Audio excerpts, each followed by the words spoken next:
Great. Good afternoon, gentlemen. Good afternoon, ladies. My name is Cadet Matamoros, the Special Projects Squadron Officer of Det 055, and I'd like to welcome all of you to our Black History Month Officer Panel. As a reminder, this panel is going to be recorded up until the Q&A session, but feel free to ask any relevant questions during our recorded discussion. Cadet Fuentes and Cadet Vitang will be today's moderators, but before we get started, I'd like to give a huge thank you to Major Johnson, Captain Edgerson, Captain Waters for attending our today's panel and giving us the opportunity to really listen in on their experiences as cadets. Without further ado, let's get started. Cadet Fuentes and Cadet Vitang, off to you. Yes, thank you everyone for joining us to kind of discuss more about Black History Month and being an officer in the Air Force. For our first topic, we'd like to know, how has your racial identity shaped your mindset and or experiences as an officer in the Air Force? So Major Johnson, would you like to start off? Yes, I'd love to. Thank you. So I was doing a lot of thinking about this question, and one of the first things that came to mind for me was the idea about being a Black officer versus being an officer who's Black. I've talked to many leaders in my career, and a lot of people have given me the perspective that you're an officer first and like nothing else matters, right? So I found that's more complex for minority groups because we are bringing our unique perspectives based on our certain identities, in this case, race for me. And I've kind of waffled back and forth of, okay, am I a Black officer or an officer who's Black? Well, I'm both. And for me, it's really about the idea that, you know, when I take off my uniform, I'm Black all the time. I put on my uniform, I'm in the Air Force. But if you don't know that about me, you just see me as a Black man walking about the world. So for me, I think it's important to understand that we are informed by our perspectives, sometimes biases, and we bring that to our leadership perspective, our philosophy. And I think it's also important to note, as I've progressed through the ranks, right, there's not as many Black officers, just period. We have a lot more diversity and representation in the enlisted corps, but on the officer side, that doesn't really exist as much. And so as I'm going into meetings, right, and you look around, there's not that many other Black people there. That's just by the facts, right? But there's only about like 20%, sometimes lower than that. And as you get up higher in the ranks, it kind of falls off a little bit precipitously. So understanding that, you know, sometimes I might be the only representation for my racial group in the room. That's not a bad thing. It's just something that I have to be aware of. So in terms of how it shaped my mindset, I've kind of just had to be aware that being Black is who I am. It doesn't limit me, but it informs my perspective. And I kind of like use that to keep me humble and to understand that other people are bringing their unique perspectives, and I want to always respect that. So that is my perspective. And Major Johnson, can you state your AFSC and where you're stationed and things like that? Yes, Greg Johnson. So I'm a 14N prior 35P Public Affairs. I'm stationed at Langley Air Force Base.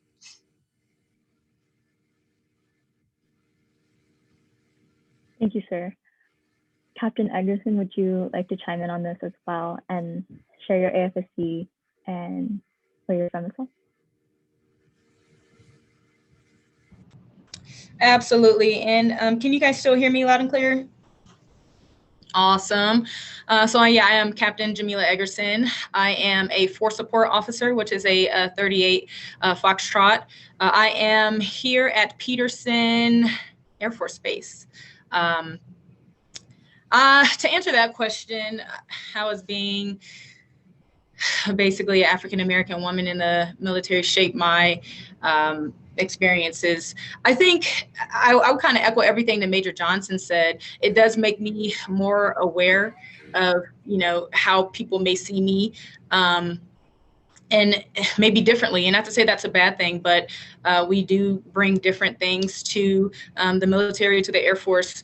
So I am aware of that. And two, since, you know, minorities are so underrepresented, I do want to bring my best image, because, you know, when folks look at me, I want them to say, yeah, Captain Edgerson is, you know, an African-American female, and she rocks it, you know, so I kind of use that to open up more doors for African-Americans who are underrepresented, who feel like they may not get opportunities or get considered for things. So whenever I am in a room and it's, you know, just me, or just I'm the only female, I'm the only African-American, I make sure that I bring my A game. So I think that is kind of how it shapes it for me. And that's kind of been my experience and what I bring to the table. And I do that every single time.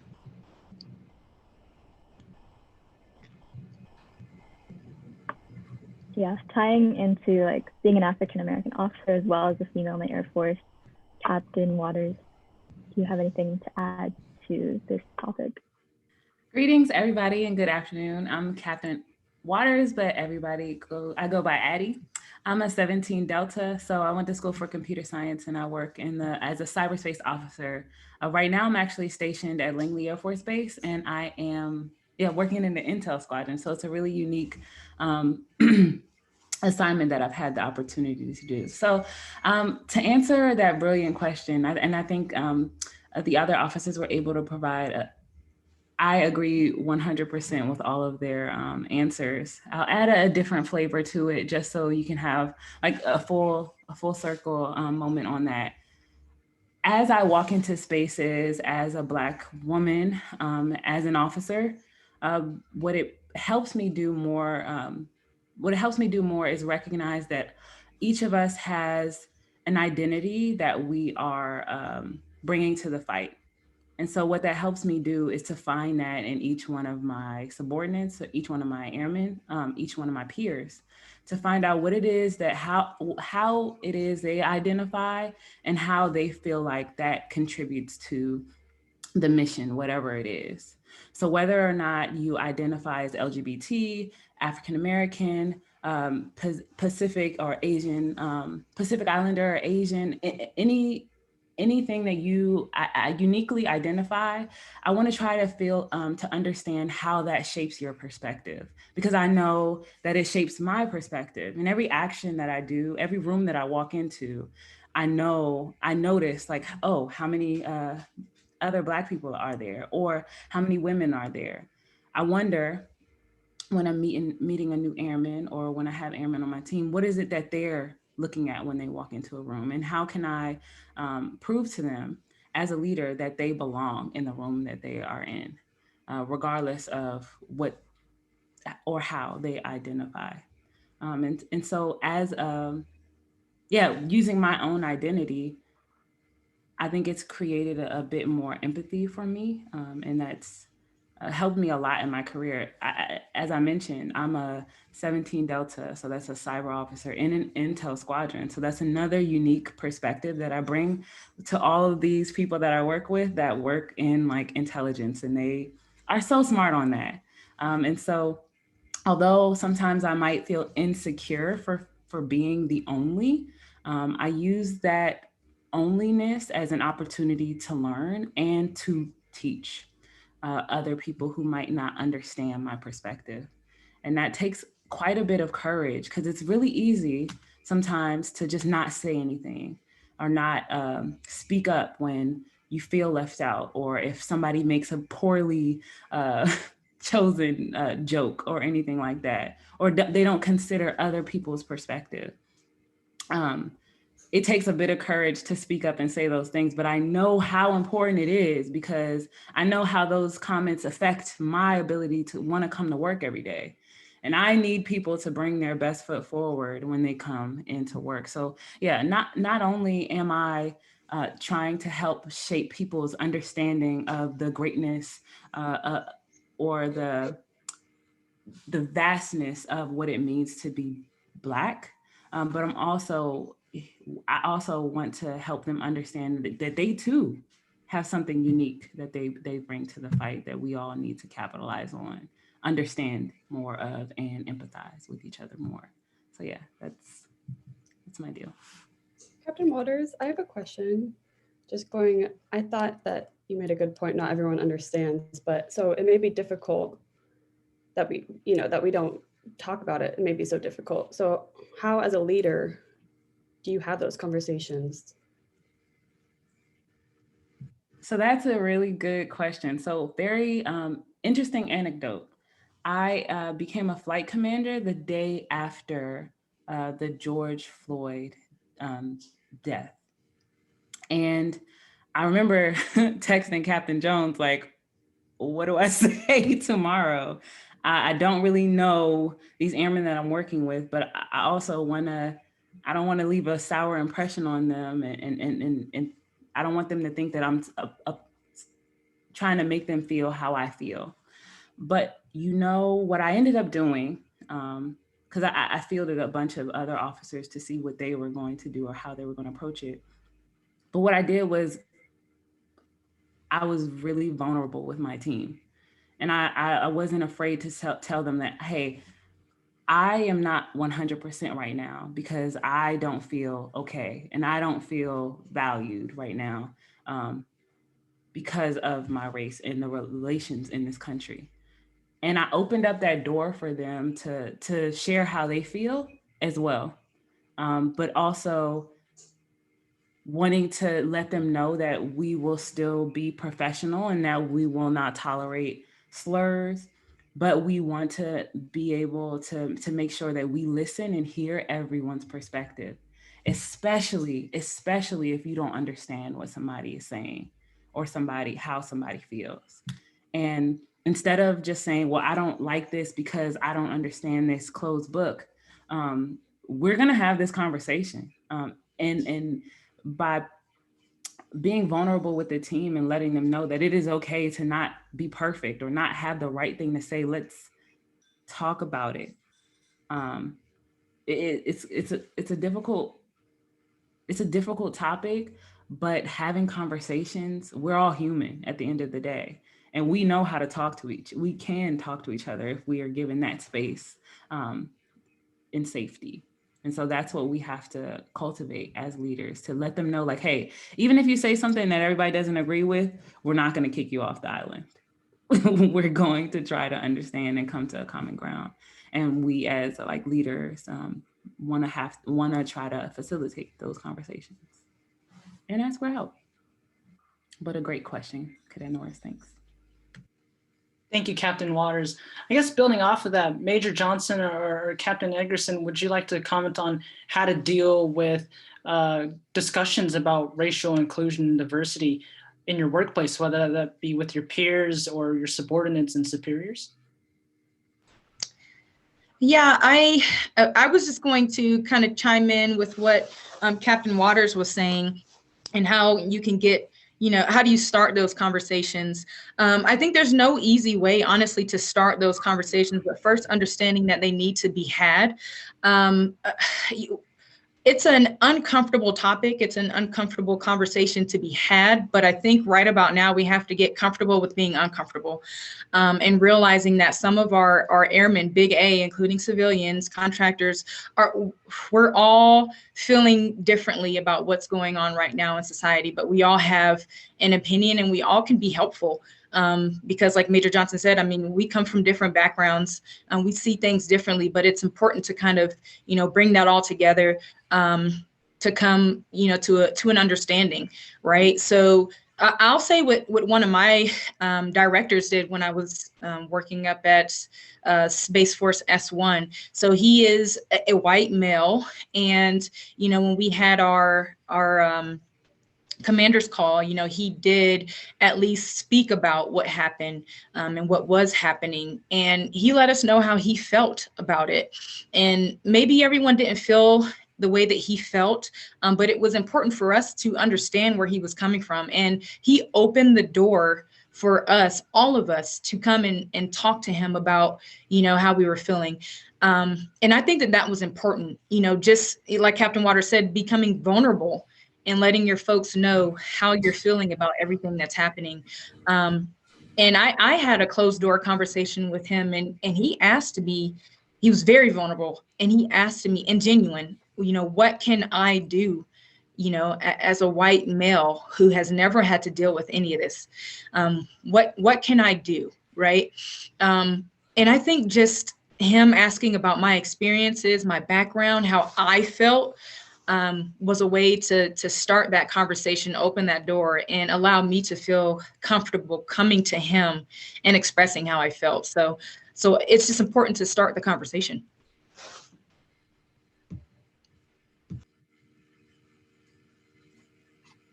The only piece I would like to add on to that, and I love what you all have shared so far. I think, and Captain Waters hit on this, the cultivating that safe space where people feel comfortable having those conversations and discussions, comfortable coming to you as their leader and letting them know how they're feeling or how they're doing. I think it's important that we have to understand that people are very passionate, and that's okay. But sometimes it's hard to have an academic discussion when you're talking about like if people feel safe and valued and that they matter. And so understand that people are going to be coming from it with very specific experiences that can be triggering.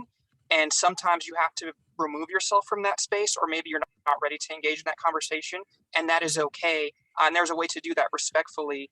But just letting people know, like, hey, I think this is important. I'm not ready to go there right now, but I want to be able to engage with you. Or maybe in a big group, maybe that's not the right setting. So maybe a smaller group is better. I've found that smaller groups or more intimate settings tend to go better versus like, a large commander's call or that kind of environment where people might not be as comfortable coming forward. So creating those spaces where either they're more intimate or maybe people feel more comfortable being vulnerable. But if people are too passionate or they're too triggered, it's okay to kind of stop and just, maybe pick it up later, or maybe you don't pick it up for a while. But I think respecting where people are is key and critical. Is it okay if I piggyback on that one more time? Because you made an amazing point. And what I'll also offer you is something that one of my mentors told me. It's like, this is hard, but it doesn't take a lot of time, a long time for change, but it takes times the number of touch points that you have. And maybe you're not ready for that conversation the first time and it doesn't go over well. Let's not be fearful from having another one, following up with them, creating a culture with your team that this is like, maybe it was very difficult the first time, but each time we do it, let's make it a little less like jarring. Let's continue to ask questions, have the conversation, because there's no way that one conversation can cure racism. Thanks. Thank you, Captain Waters, and thank you, Major Johnson. Especially for this more of a workplace advice, that was invaluable advice for all of us as we, for us future officers over here. But moving on towards a more wider perspective, how has the Air Force as a whole evolved in terms of diversity and inclusion since you first commissioned?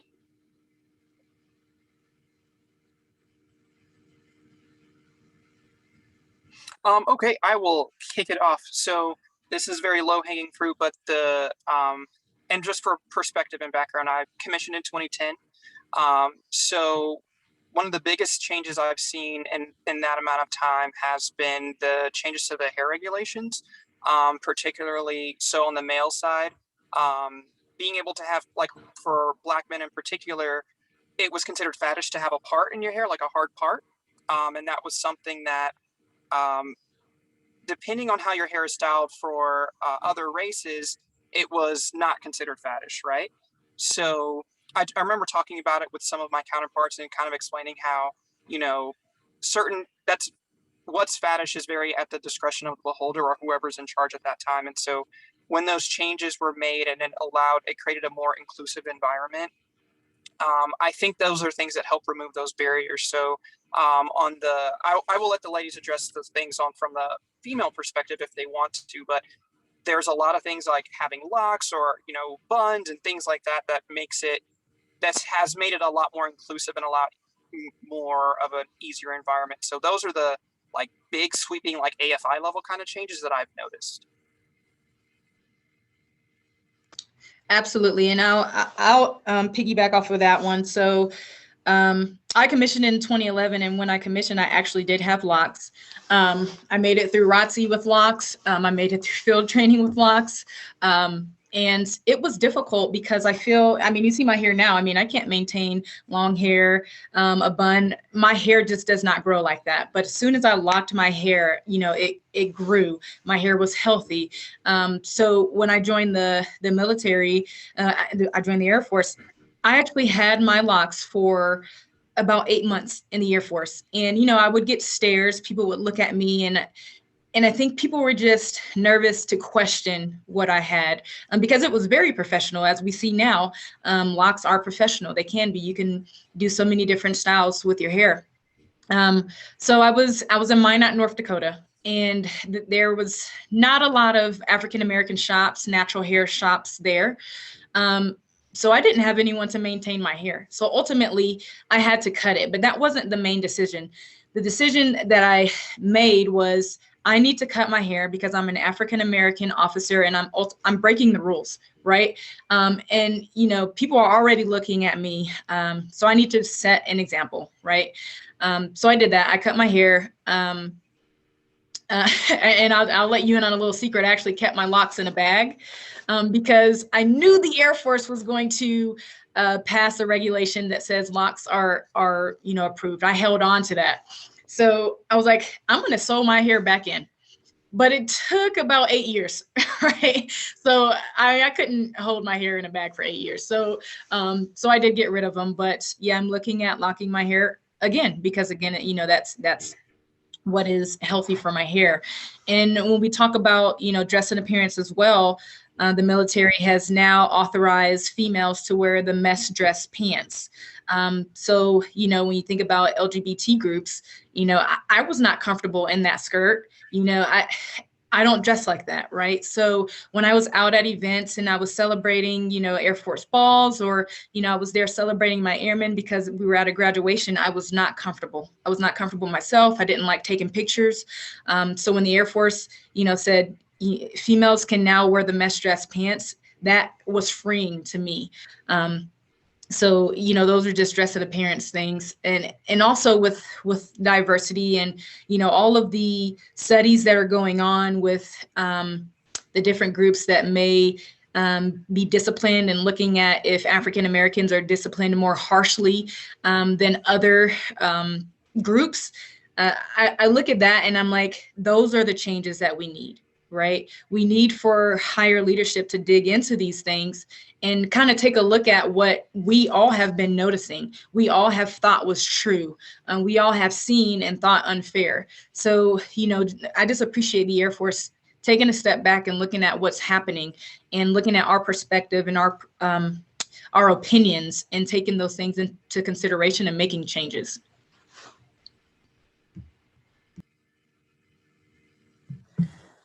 I want to start off with the comfort statement, because that is, when I think of dress and appearance, that's where my mind goes. Because even the newest regulation with the buns and ponytails, like how uncomfortable it is for people to have a very tight bun all day long, creating barriers.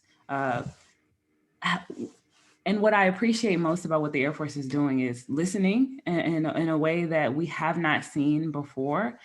Just within the last year, I've been pretty impressed on how we have been encouraged to have more open conversations about race. I would have never brought outside of my African-American officer peer group. I would have never thought to talk to senior leaders about these topics, but now they have finally discovered like why there is such a disparity in some of the what am I trying to think? What am I thinking of? Sorry. Punishment, or why there are a limited number of minorities coming in some of the officer ranks or retaining throughout the ranks.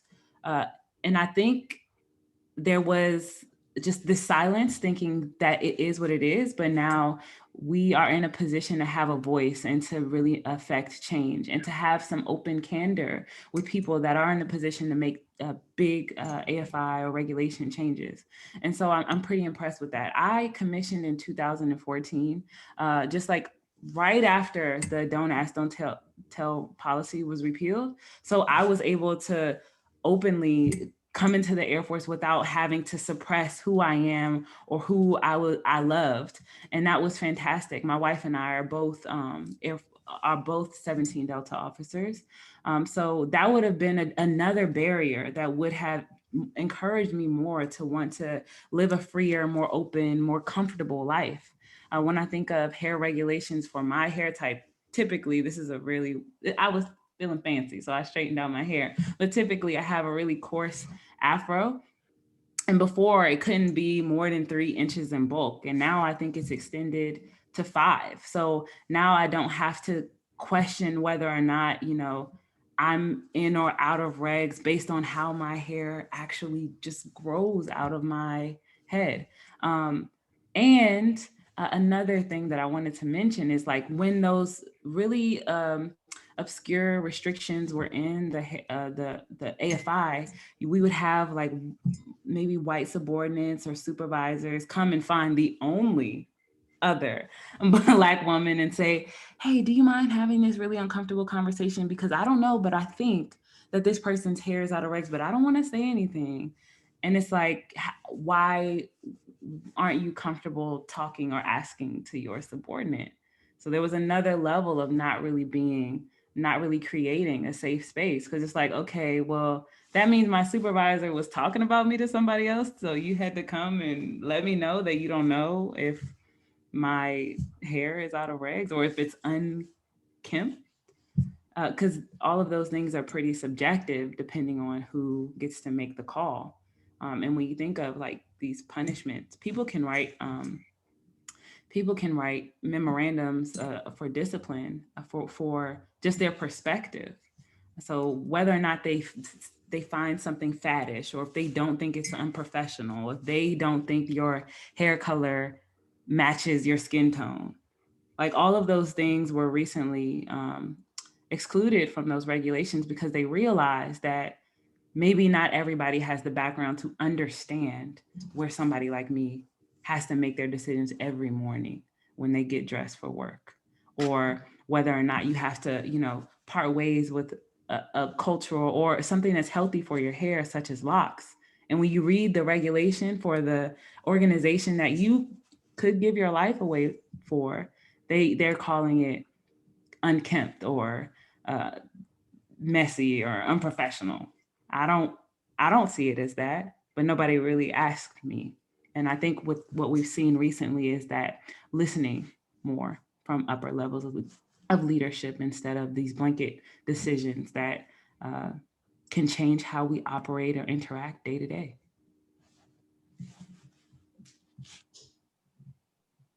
Thank you for speaking to the growth you've witnessed and sharing your perspectives. To utilize this discussion for a further learning experience for cadets as future officers, what knowledge do you hope to pass down regarding building a more diverse military? Major Johnson, would you like to start off? Sure, thank you. So as I was thinking about this, I was looking at it in terms of, to be more diverse, you have to be more inclusive, right? So we see a lot of diversity inclusion efforts. As Captain Waters was saying, a lot of senior leaders are listening, and there's a lot of who's in the room when these decisions are being made is key and critical. I think about it in terms of, what would I have wished that I have known, or what advice would I have given myself? I wish that I had been more bold and challenged things when I was a young officer. There was a lot of things that I would hear or see related to if it was diversity or something that made me uncomfortable, and I really just wouldn't address it because I didn't know how to, and I didn't want to be labeled as a problem person or making myself a victim. And so I just kind of stayed silent, and I got comfortable with being silent. And it took me, I had to check that in myself before I was able to hold others accountable and to be an example for my airmen. And one example I can offer as an anecdote was one of my airmen kind of had twists in his hair, and one of my flight chiefs, E7s that worked with me, kind of made a comment that kind of said like, oh, his hair's gross or dirty or whatever. And I challenged that statement. I said, well, it's not, that's the way his hair grows out of his head. And, unless you're saying that if you're saying that it doesn't present a neat and professional image, like we can have that conversation, but just for the way it grows out of his scalp, like that's not, that's not appropriate.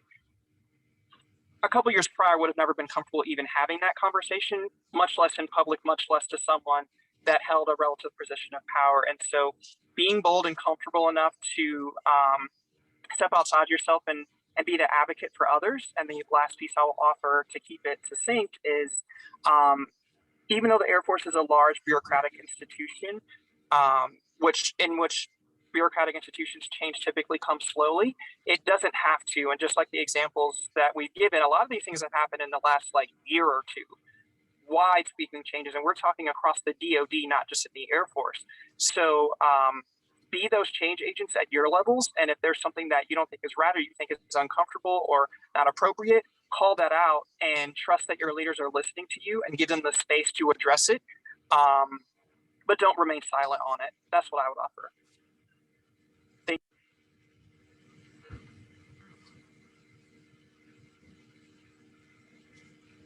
Captain Waters or Captain Edgerson, do you have anything to add?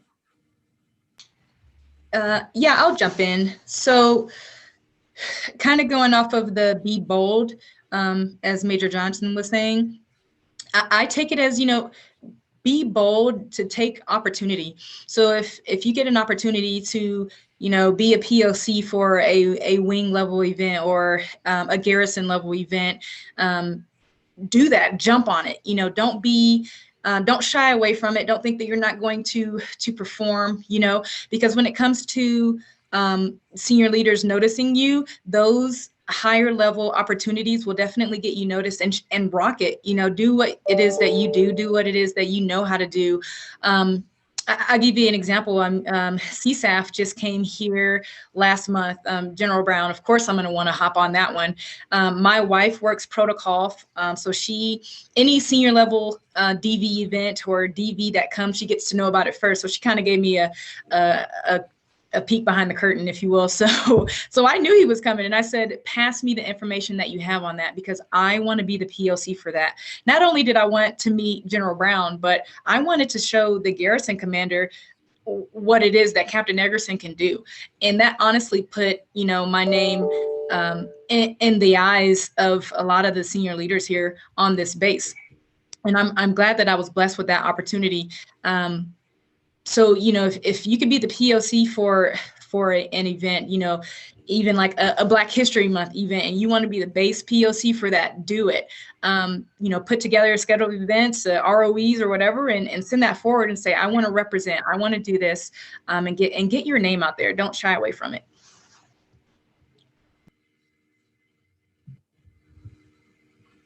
That just got me fired up, because yes, we love a good volunteer. You guys are going to be LT soon.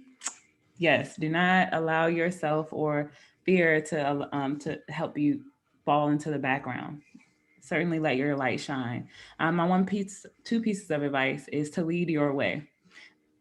And lead your way by being your authentic self, not necessarily what you think other people want to see you do, but lead how you feel most comfortable. And that way, it'll just come from this authentic place, and other people will also be motivated to be their authentic selves, because that's what it means to be inclusive, to let everybody know, no matter what it is their background is, they belong here. And that's what we want to try to encourage this next generation to do, because for so long, we have all been, preemptively shaped to say, like, this is how you are an Air Force officer. This is what it means to be professional. This is what it means to be a good leader. But I guarantee you all, you have been learning all of these tools, and you're bringing your unique perspective that can help you be a perfect leader for what you need to do. And that's going to resonate way more with the airmen that you have to lead than trying to do something that you saw, somebody else do, because it's going to come from an unreal or inauthentic place. And the second thing I'll say is to be fearless and to drive those sort of drive that that feeling throughout your organization. And by fearless, I don't mean like doing anything reckless, but I mean, just like Major Johnson said, being unafraid to speak up, even when it might be uncomfortable, even when you don't know necessarily how the person that is going to react to your comment. Don't be afraid to what you know is right and inside to speak up for that, or ask a question if you don't quite understand, because that is the only way that we are even going to think about affecting change, because otherwise everything is going to remain in the status quo. As we look at the future of the air and the Space Force, we need people to question how things are so that we can go faster, because that's what General Brown has asked us to do, to accelerate change. How do we do that if we're slowing down by saying the same? And I don't think those two things can exist in the same organization. Question it all. Ask why. Say, well, have we considered something different? Even though it might be, annoying sometimes, allow them to tell you no. And if they do tell you no, figure out why and find a way that we can break down some of these barriers that we all have to deal with. Because I'm looking at the future of the Air Force right now, and I'm really excited for you all to come in with this information, knowing that over the past, 70 odd years that the Air Force has been around, we've already been able to accelerate to this point. Imagine where we can go with you all at the helm. So I'm excited, and remember what I said, just do it your way and speak up for yourself and others. Hey, Cadet V10, can I jump in on that? Because Captain Waters got me fired up, right? So I was listening to a podcast earlier, and one of the things that resonated with me was that the guest said, hey, I not only want to occupy space, but I want to create space, right? So there's going to be plenty of opportunities for you to have a seat at the table. You're going to be in a bunch of rooms, but also find ways to create that space for other people to follow suit, right? And be after you. What all of my colleagues have said, right? Part of that is showing up. Just being there, being the face, gives someone an opportunity to look at you and say, hey, like, someone else like me is doing that. That person is doing this, right? When I was in tech school, right, when I was a brand new lieutenant, one of me and my friends, we would get excited at the thought of whenever we would see a Black major. Like, because there's plenty of CGOs around, but seeing a Black major, we were like, oh, like, there's a Black FGO. Like, I want to be like that, right? Just seeing that person. I had no idea who this person was, no idea where they were, just seeing them, right? And that's going to happen with whatever demographic you fall into, right? There's going to be someone you can look at and say, I want to be like them. But like Captain Water said, like, ask the questions, be bold, be authentic, right? When I was a lieutenant, right? Absolutely, I came in, I was like, I want to be this kind of officer because every officer before me has done this exact thing, and this is what looks right. And then mid-captain, I was like, I don't have to be that type of officer, right? I'm still going to get my paycheck, but I can be a little bit more true to myself, right? And maybe it's not going to be the way that everyone appreciates, but it's me being whole in who I am, right? Offering feedback, offering leadership, offering perspective with me being comfortable in who I am and not a carbon copy of someone else. So be authentic, be bold, take up space, but create the space for other people to follow suit. Because believe it or not, you're a role model to someone. Thank you, Captain Jones. Thank you, all of you. Definitely has me fired up too, inspired.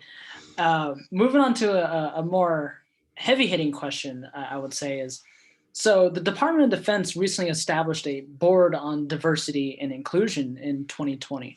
And recently in December 2020, they published a report about the various demographics within the United States Air Force. And the active enlisted seems to exceed, American standards of inclusivity and diversity. 53% is white and 47% is minority or multiracial. On the opposite end of the spectrum, however, the officer corps is only 73% white and only 27% minority and multiracial.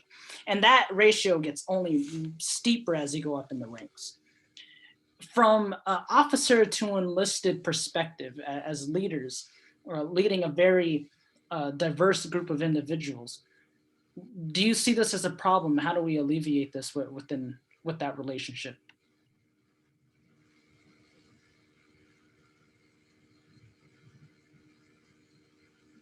And feel free to take a minute to think about that one.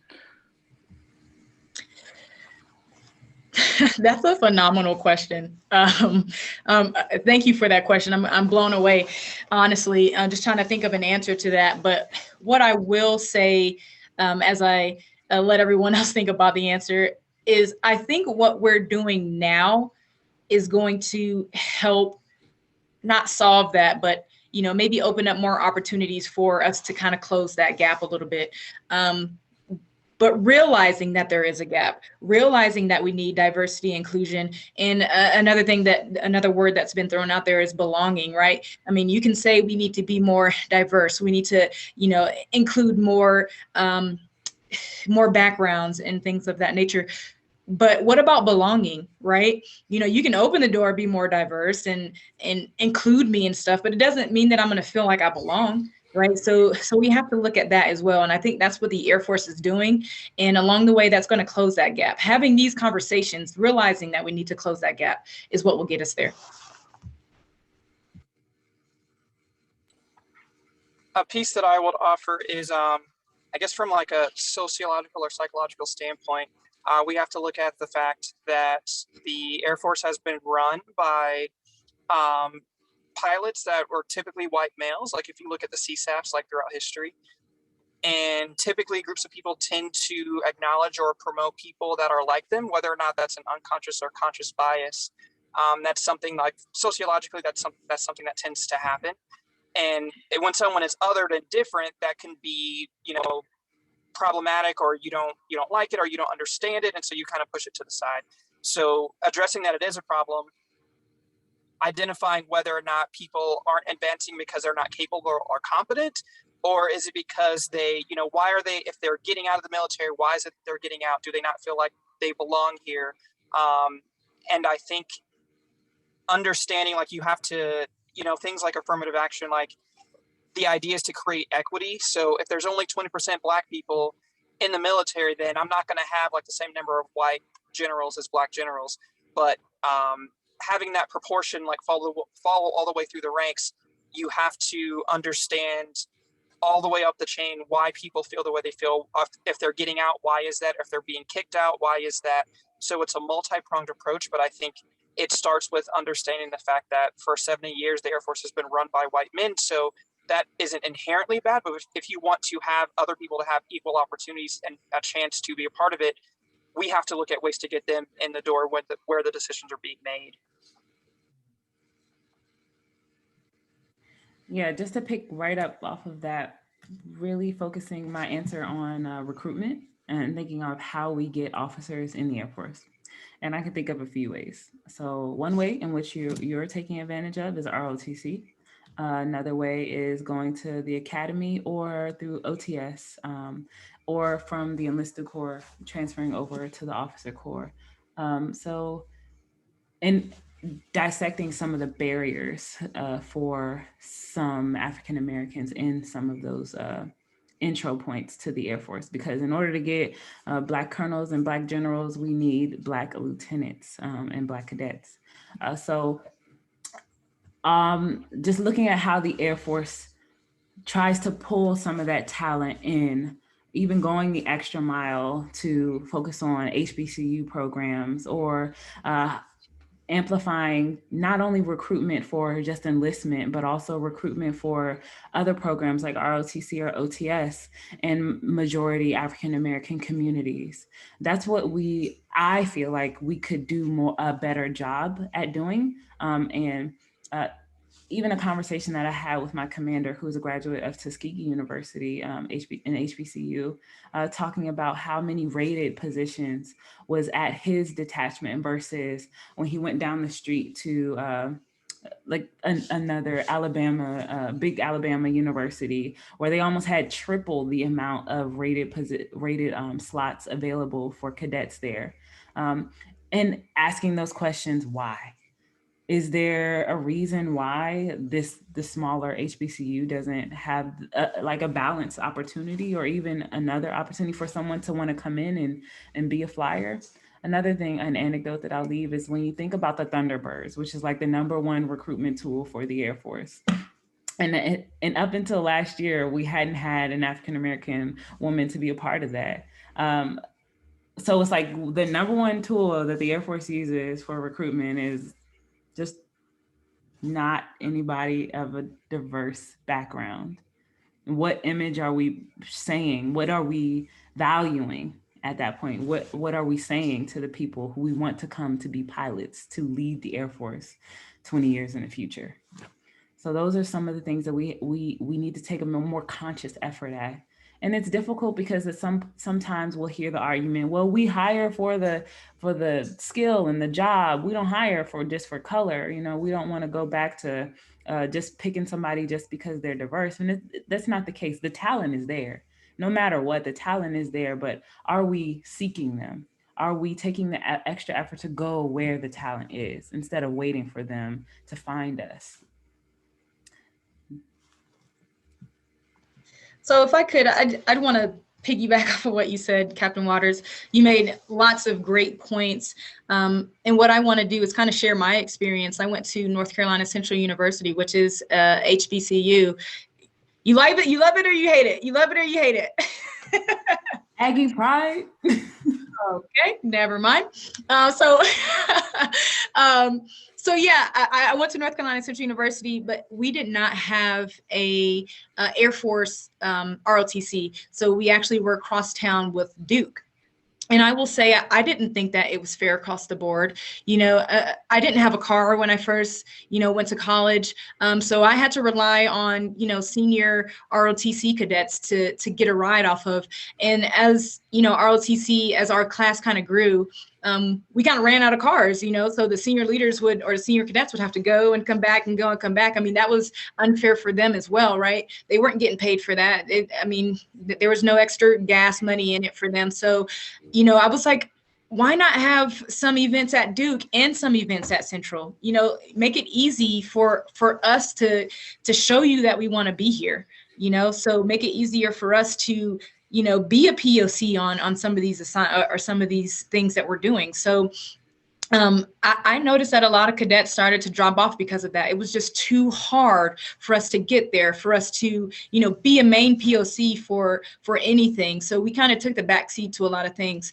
And that is something that I will not allow myself to do and as an active duty airman. So another thing, I just had a fireside chat with a lieutenant general, and a colonel in the audience said, we need to look at how we are advertising the Air Force and the Space Force. Where are we plastering all of our, come join us? If we, put all of our emblems at like a NASCAR race, there's a certain demographic that we're going to get, so, kind of target different and more diverse areas so that we get a more diverse Air Force and Space Force. So. Major Johnson and ladies, I have another question. Just to add on to that question, if you believe this is an issue, do you feel like a sense of belonging when you join the Air Force? I want to hear more personal.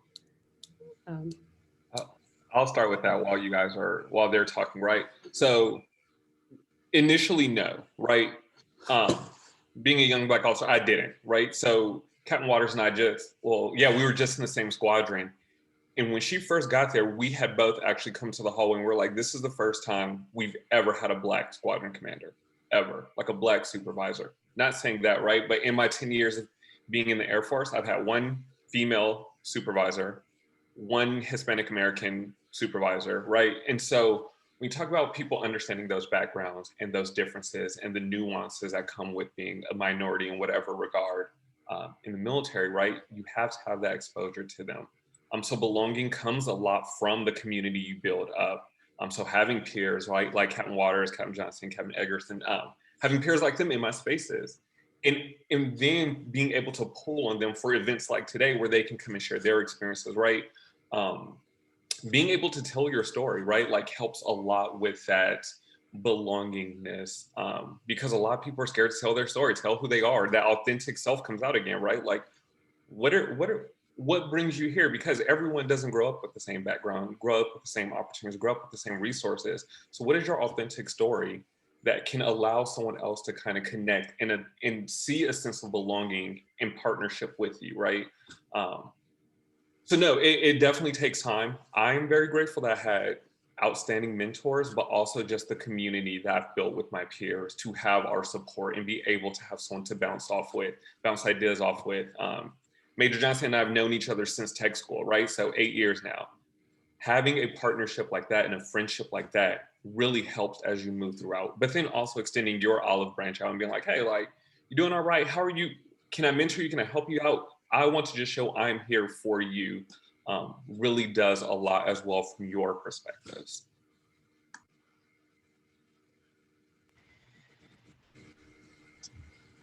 So I'm going to bounce around a little bit with my answer to this question. So just starting when I was a cadet, like I said, I went to an HBCU and we were crosstown with the Duke. I absolutely did not feel like I belonged. Majority of the Duke cadets wanted to be pilots, and they were given more opportunities being at that, you know, the detachment was there on Duke, right? So if they needed to go and work on a paper or an assignment or practice a briefing, they had their cadets to do all of that. So no, I didn't feel like I belonged at all. And I took a back seat, right? And then as a second lieutenant, I was assigned to Minot Air Force Base, right? As a little kid, that's all I wanted to do was go to the Air Force. I said, I want to go to the Air Force. I want to be in the military. That's all I want to do. So I would do whatever I had to do. So, you know, sitting and Duke and, you know, seeing some things that I didn't think were fair. I was like, all right, my end game is the military. That's it. So whatever game you want me to play, I'm going to play it. And I commissioned, right? So I go to Minot. From North Carolina, I go to Minot.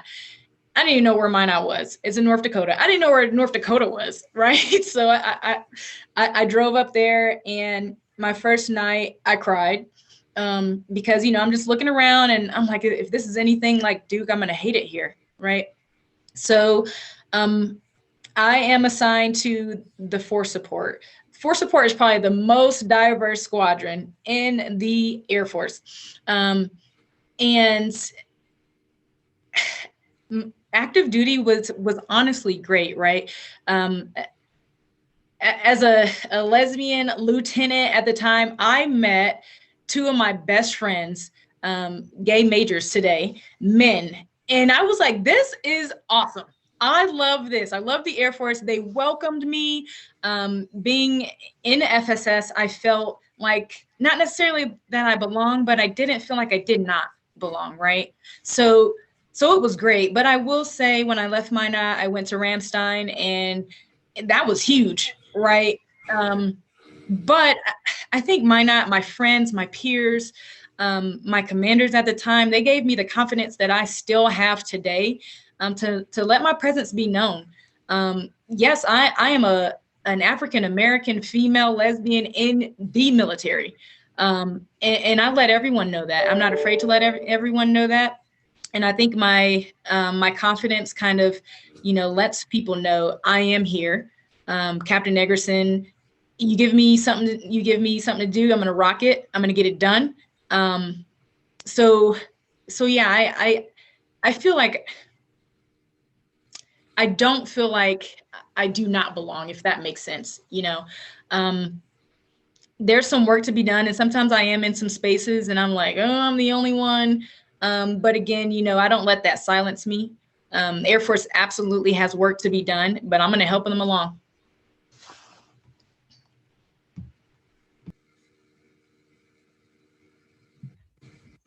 Yeah, you got to take your belonging with you. But I didn't know that coming into the Air Force. I remember I was in tech school because for so long, belonging was just like a thing. Because I grew up in a predominantly African-American community. I went to an HBCU, so I felt pretty comfortable around people that were like me, even though I was a little bit different. Still, I still felt a connection. But when I joined the Air Force, it was a completely different culture.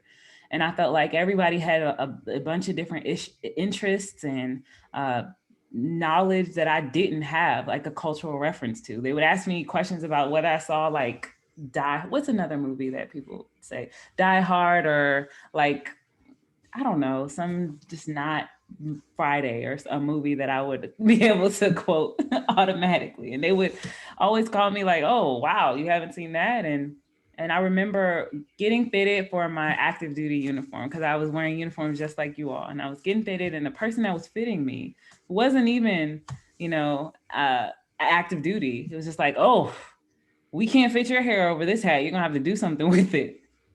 And I was just like, noted. Okay. And I did. And I got a perm and I straightened my hair and I wanted to look and do everything so I can try to fit in. So I could like give nobody a reason not to think that I didn't belong.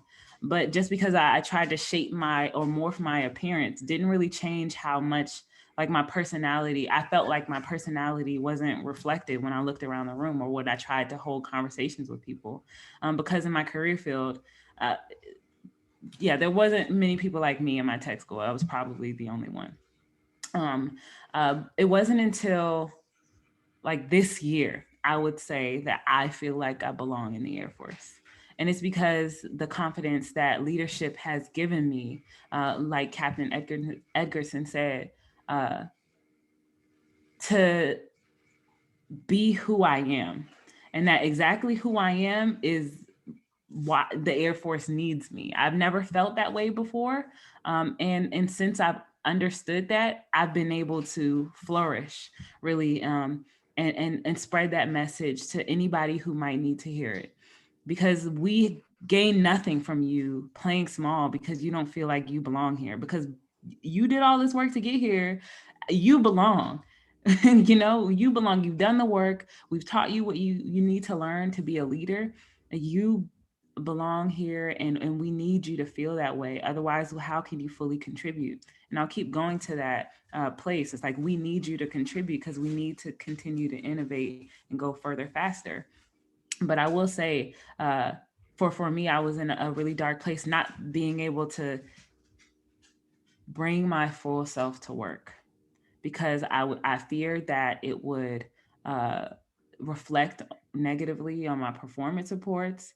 I felt that people would laugh at me. I felt that people would leave me out and not ask me to go to lunch with them. So I just suffered through being uncomfortable and being like just phony because I wouldn't really let people in to know who I was.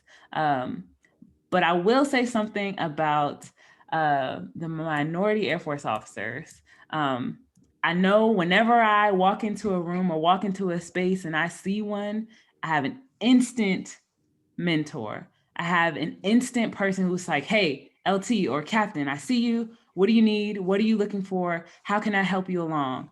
And like, I've never seen anything like that before. Like coming in as a lieutenant and seeing like lieutenant colonels walk up to me, was like, hey, where'd you go to school?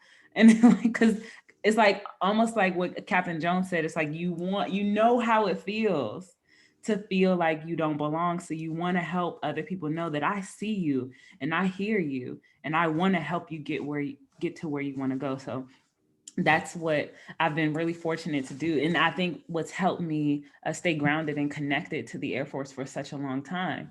Otherwise, I feel like I would have been lost in the sauce without their mentorship and guidance, because every day when I went to work, outside of those minority officers, I really didn't feel like I belonged here. And that's being real with you guys. But I do, I belong. You all have addressed that so well, and I agree with everything that was said. The piece that I would add from my personal experience is that when I first came in the military, so I spent my life in predominantly white institutions, and in school and in my university. I went to University of Missouri, so it was about 5% Black, and I was the only Black cadet in my class. And so for so long, I got used to I don't want to say erasure, but compromising myself to a point where I would not be threatening, or that people wouldn't think I was different, or, I would move in spaces such that, people wouldn't treat me like I was Black, right? And so coming to active duty, I brought all of that with me. So initially I felt like I did belong because I made myself not be different and not stick out. And, I wouldn't question things. I kind of, just kind of was regular, whatever that meant. I didn't step into my Black identity and the uniqueness of that until much later into my career. So it took me a few years to kind of carve out, like, okay, who is Greg? Like, so I'm an officer, but who is Greg, and what does that look like for me? And while I was struggling to kind of carve out that identity, I did not feel like I belonged for a while, and I was struggling with, you know, if I even want to be an officer, if I even want to be in the military. And I'm very thankful for that experience, and it is okay to question that and to find out what that means for you. Understand that you don't owe anything to anyone. However long you serve, if you serve 2 years or 32 years, and if you do it honorably and you do what you're supposed to do and you're a good leader, like, that is amazing. I'd rather you serve 2 years and be happy than 30 and be miserable. So with regard to belonging, yes, I do feel like I belong, but you have to identify what that looks like for you. And if your priorities don't line up with the Air Force, that's okay. You can leave you can leave service under honorable conditions and go find out what that looks like for you. That's all I would add. If I can add again, I think we all go through that stage or phase of do I belong? You know, who am I truly? Because I too went through that. There was a phase where I thought I needed to be a pilot to belong. I thought that I needed to be a pilot to, you know, rank up in the military, and that's not entirely true. You know, I've seen colonels that look like me. There's colonels in my career field, generals in my career field, females. So just don't be afraid to be yourself. Don't be afraid to bring whatever it is that you bring, you know, to the table. Speak up, be bold. I don't have to be a pilot. You know, I'm a major select now. I'm ranking up. I'm doing just fine. And I'm not a pilot, right? It's okay. So, you know, I was trying to go out and party with the guys and, you know, show them that I fit and I belong. But that was not my true self. And at the end of the day, you know, folks are looking at me. You know, I'm an African-American female. Folks are looking at me. And I had to look at myself and say, is this really who you want to be? Is this the leader that you want to be? And it was not.